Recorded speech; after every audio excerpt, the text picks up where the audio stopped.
Hello, and welcome to Khyber Shards, a 5th edition actual play show set in the Eberron campaign world. As it is Friday, it's time for another Khyber Shards answer, and we are joined this time by R.A., who plays Esri on our show. Hello. Last couple episodes, we've been dealing with aftermath of the Red Ring and picking up, getting back in touch with Thora. So I have a question off the bat. Esri seemed to kind of suspect, or at least you, maybe it was just you, but either you or Esri kind of suspected that you were catching glimpses of Thora as things went on in a way that I'm not sure whether the other players, and I'm certain not the other characters, did. So with Thora reappearing and pitching this idea, where's Esri on it? I mean, obviously Esri is going with the group because the group is leaning this way, but where's Esri on the sudden reappearance of Thora? Where he usually is on things that don't seem that seem advantageous or don't seem inherently awful. So he's half in, half out. He's willing to give this a shot. She's obviously been helpful to them in many ways in the past and recently, and is something of a celebrity for them. So, sorry, cat right here. She's watching you actually on the screen. Oh. That's funny. Bye. So yeah, he's willing to give it a go. He's not. He's definitely not going to be all in on this ever, or at least in the foreseeable future. I mean, this is an opportunity, and he's going to have an escape plan, and be on the lookout for problems it might be bringing to the group. He is hopeful though. It seems like something that's interesting to the rest of the group, and that's good in his opinion. There's been drama, so if everyone else is into it, we'll give it a shot. Considering how badly his past experience with theoretical aberrant training facilities are, what does he think of Thora's scheme of creating a place where aberrants can use their marks, but that's run by fellow aberrants? It's kind of the same. Obviously he sees the need for training. That's happened already in their group, they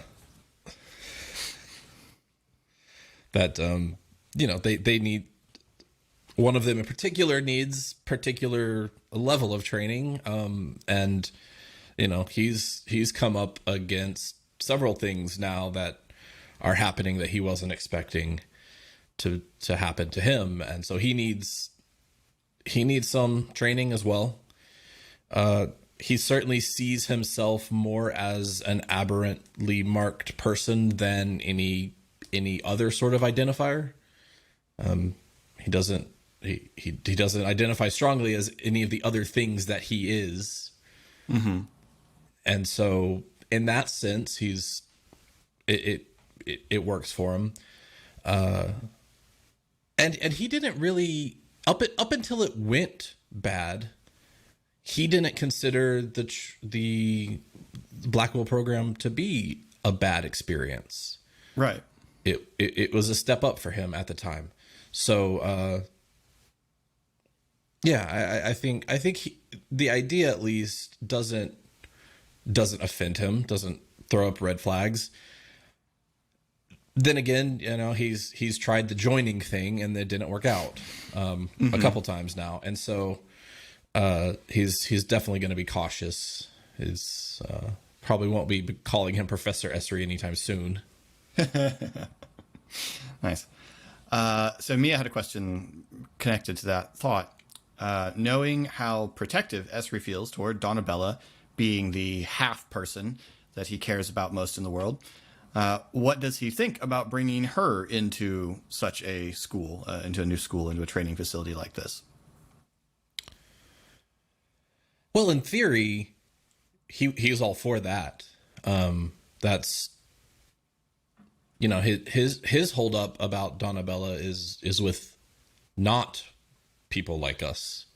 Right. And so certainly he thinks that that's something she needs. And if Thor turns out to be who she is suggesting she is, then yeah, that'd be great. It's an easier way to keep an eye on her at very least. Yeah. You know, okay. if she's supposed to show up and she doesn't show up, well, you know, something's wrong. At the moment he does, you know, he doesn't have any way to really check up on her, except just like swinging by, and yeah, not too many want, you know, no one really wants that. Okay. Mia's follow-up question then is, and you kind of alluded to this, saying you're not likely to be calling anyone, no one's likely to be calling you Professor Esri soon. What does Esri think his role would be in that kind of place that Thor is talking about starting? Yeah, he doesn't know. It's, you know, if it's going to be a place that is associated with people like him, and it's going to be a place that isn't the treehouse, which he considers something of a burner home at this point. It's not really it's never been defensible. It's just been, I wouldn't even say anonymous, because, you know, you're living in a treehouse, so it's kind of an obvious, kind of a showy place to live, but also it's felt like, and this is just me imposing some ideas on it, but it's kind of like the weird people who live at the treehouse, you know, not the important or dangerous or interesting people, just the weird ones. And now that's, you know, that's kind of burned. They're no longer, at least to certain people that he'd rather not be known to, they are no longer anonymous. And so, yeah, sure. What happened? Did the thing get described in the last episode? What? I can't. Which thing? The property. Oh, a little bit. The exterior did. We didn't get inside. We get inside on Monday's episode. But yeah, the exterior, sure. Big grove of trees, big house, sleeping dragon. So on the door. Yeah, floating island. Great. Sure, that's more defendable than a treehouse that we don't own. So I think that's really where his head's at. Not so much the scheme. He doesn't. I don't know. He doesn't think of himself as a teacher at all, or a role model or a mentor, any of those things. He does, though. Obvious. Well, you can still hear me, right? Yeah. All right. I've lost video, but it just popped back in. Okay. See, I still have your light, so you are still recording. Okay. Sorry. Brief sneak attack by but Khyber. Yeah. Well, yeah. She's not even doing anything. She's just leaning up against cables. So. Oh. He obviously identifies with the children that he's encountered, and I think he does actually have something to offer them. He doesn't think of it that way, though. I'm trying to figure out how you put it into words, but it's like when you've been that kid, but you don't really. Basically, you think of like, okay, well, I know how worthless I was as that kid, so now I'm imposing that upon you, right? And so it's more of a like, don't make these mistakes I've made, or you're going to make the mistakes I've made, so here's some here's some tips kind of thing. Right. So it's a role he could probably evolve into, but it would just take a lot of self-esteem work, I think, before it was intentional rather than reactionary. Okay. So I asked this of Eric on the last one we did. If Esri was going to teach at a school for gifted youngsters, what would Esri teach?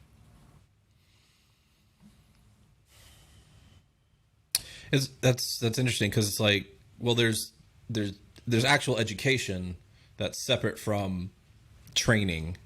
Right. So I mean, botany would be the thing, botany or just life sciences, or depending on what level of education we're talking about here, I suppose. Death sciences. Well, so he's not very educated.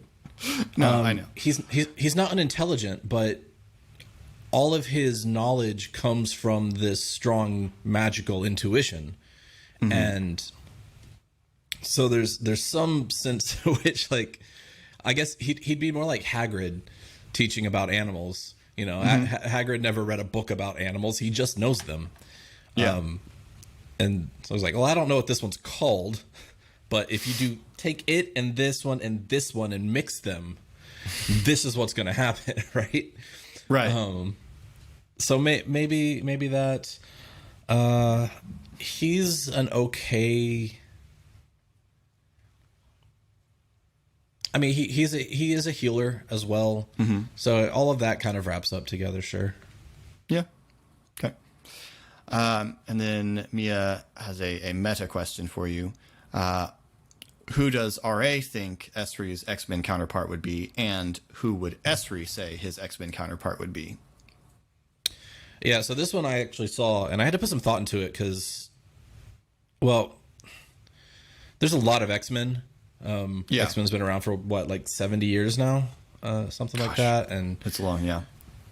And my knowledge of X-Men is also spotty, so there are a couple of periods that I kind of know from the comics and of course the movies, and then just some hits here and there. So trying to think through this, I mean, I think who he thinks he is more grandiose than he is.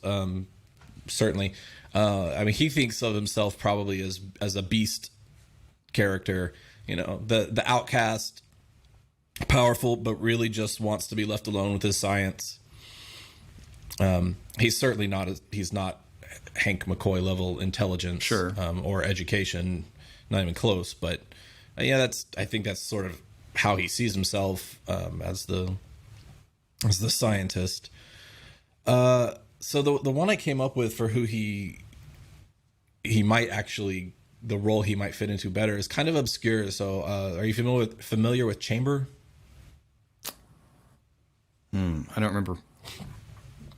So this is one. The name sounds right, but I can't. Yeah. This is one I encountered in one of my brief stints of like, oh, I'm reading comics now.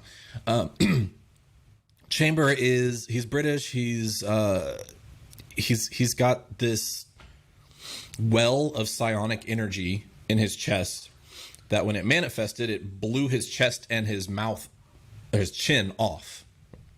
And so he basically walks around with a beard, looks like a beard, but it's really just like his face and his chest are covered in radiating psionic energy, unless he covers it. And he's very, he's got a lot of trauma. He's kind of an outsider, reluctant anti-hero kind of guy.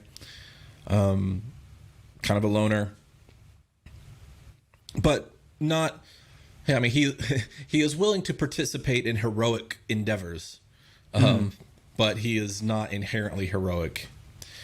And so remembering him, I went and looked up his Wikipedia just to make sure that's what I was thinking of. And one of the things it said was, it's theorized that he might be one of the most powerful mutants there is, but he's never really, his trauma and his holdups about his powers and his you know, the fact that he's not like training his powers kind of thing. He doesn't really tap into that amount of power that he might have. Mm-hmm. So all of that seemed pretty to fit Esri pretty well. So anyway, he's also just a really cool design character. Mm-hmm. I like him. He's weird. Nice. Darren asks, are there any moments from the campaign so far that make you crack up every time you think of them? Oh boy. I did not read that one. I'm not prepared for that one.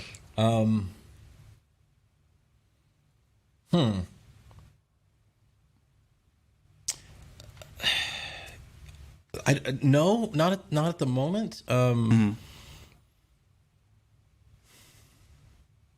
I'm trying to think of the funny moments. For whatever reason, the funny moments don't stand out to me as much. Mm-hmm. I remember the dramatic moments. Yeah. Well, the funny moments are usually sort of interspersed in there, and the dramatic moments are more likely to be like the actual story beats, that kind of thing. So I can get that. Yeah. And yeah, it's hard somewhat because a lot of the funny moments are not funny to Esri. Right. And so when I think about the campaign, I often think about it through Esri's memories, Esri's mm-hmm. eyes. And so, yeah, he doesn't remember too many things being very funny over the course of the campaign. There is the first like real adventure chasing the what was the creature called, the thief creature, the boggle out of the tavern, out of the inn. That from Esri's point of view, I mean, he wasn't cackling, but it was like very much comedy of errors sort of thing. Like everyone's tripping over themselves to like chase this thing and not doing a particularly good job of it. And he's just like, I mean, what are we doing here?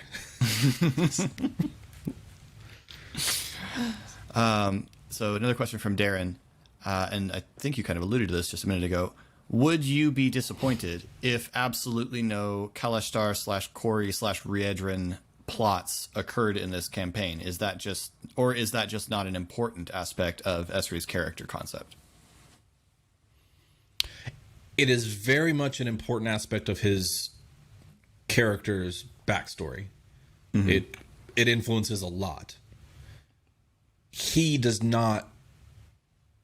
He does not think of himself as part of that culture anymore, and so he is not like looking to reconnect or anything like that. So in the sense that if Esri knew that he was in a story, he would not be disappointed mm-hmm. if it never came up again. I don't. If I was going to be disappointed, I would tell Philip and make sure he knew that. It doesn't tend to be how I play. Mm-hmm. I like setting up the dominoes or the bowling pins and then giving the DM the ball and, like, you know, take it wherever it needs to go. There's a lot about Esri I don't know because Esri doesn't know it, so I don't need to know it, kind of thing. Mm-hmm. And that's just how I enjoy playing most. So no, I will not be disappointed. That is not to say that I wouldn't find it interesting. Right. I think both not exploring it and exploring it are on the table. It just kind of depends on what story we end up telling. Yeah. So last two questions revolve around the same thing. So I'm gonna sum them up here from both Eric and Laura. What's Esri's problem with the bust guy? With what guy? Eric, the bust guy. Oh. Well, okay, so this is... least from my point of view, I think the problem with him maybe is it's just more of a bit than anything. Certainly Esri has a problem with arrogant people. Right. Some of it is a pot and kettle situation. But he's just had enough highfalutin, uppity people in his background. He tries to be a realist, and from his perspective, okay, you're a statue. You have no idea what's going on in the world. You were lost in the jungle for a millennia, and then you were in our closet for a while before anyone even realized what you were. You're acting very self-important for your actual situation. Like, you're owned by me. Where do you think you are? And then some of it is seeing when you see bad qualities of yourself in someone else, that triggers. Esri also just likes to have the upper hand because of how little he's had the upper hand in his life. And so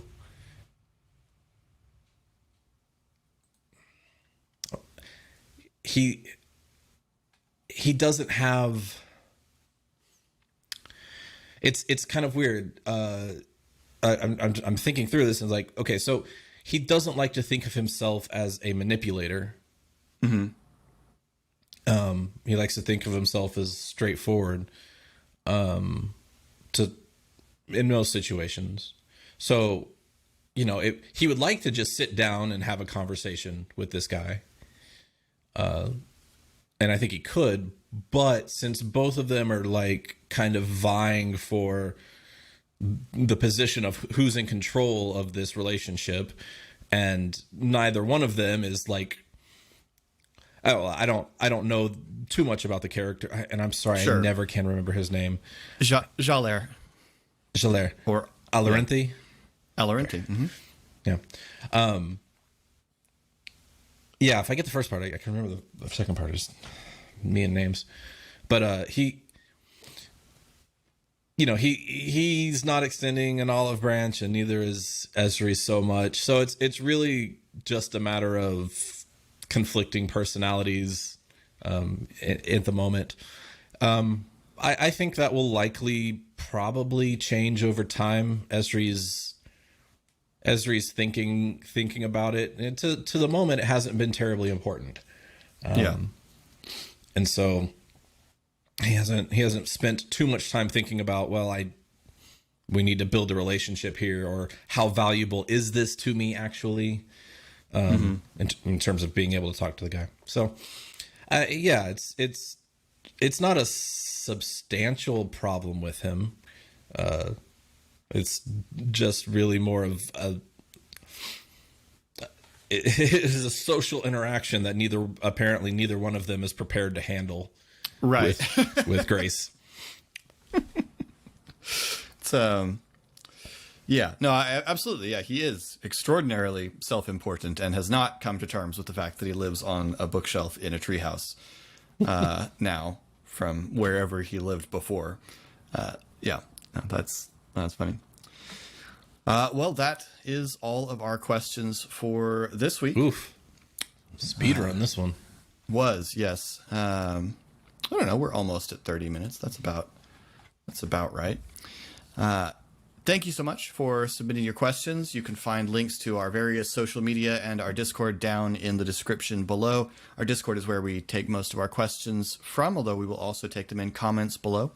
If you are enjoying Khyber Shards, please, by all means, consider hitting any of the engagement buttons down there. Just any of them. All of them feed the math. And we certainly appreciate everyone watching. And new episodes drop on Monday. So until then, thank you so much for watching. This has been Khyber Shards. Thanks for rolling with us.